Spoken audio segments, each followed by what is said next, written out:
Greetings to all our faithful children who recognize that I am the Christ that was sent by God the Father, and that I did not present myself before you speaking on my own, as if I was a self-denominated Christ.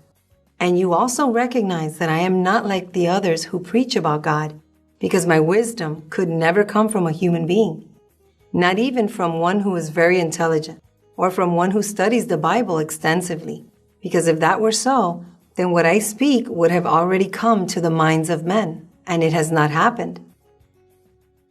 I tell you the truth, you have never in your life heard what MelquisedecLisbet speaks, and it is because what comes out of my mouth could only come from God's heaven. You recognize that I was not placed by men.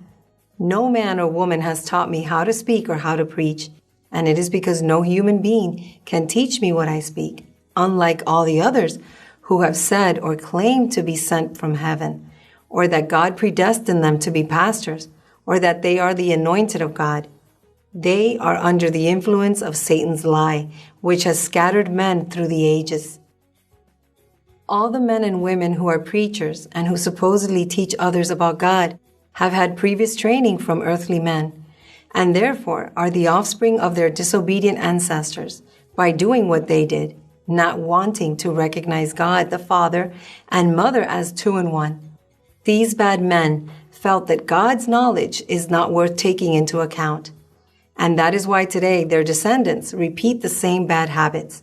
They preach about God without having been sent by God the Father or by Christ. For this reason, God are here to gather true worshipers like you, our firstfruits, and it gives me great joy to know that I have faithful and brave witnesses who are grateful to be the only ones who can give testimony of the power that God the Father Melchizedek has awakened in me, his Christ, your spiritual mother who loves your soul.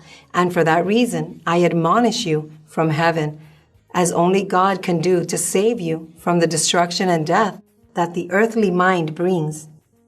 And you are my living witnesses, who saw me spiritually asleep in the past dispensation, and have seen how in this new dispensation it is God the Father Melchizedek who has raised me from the dead.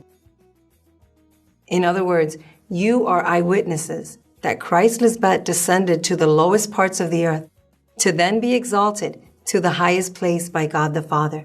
And he gave me the name that is above all name, and that is why everything you ask for with reverent fear in my name to God the Father is given to you. Because God the Father wants every knee to bend in my name, and every tongue confess that I am the Lord. For this is the glory of God the Father. Remember that it is glory of the King, Melchizedek, to conceal their story in his queen, and it is a privilege for his queen to investigate him profoundly and discover everything. Amen.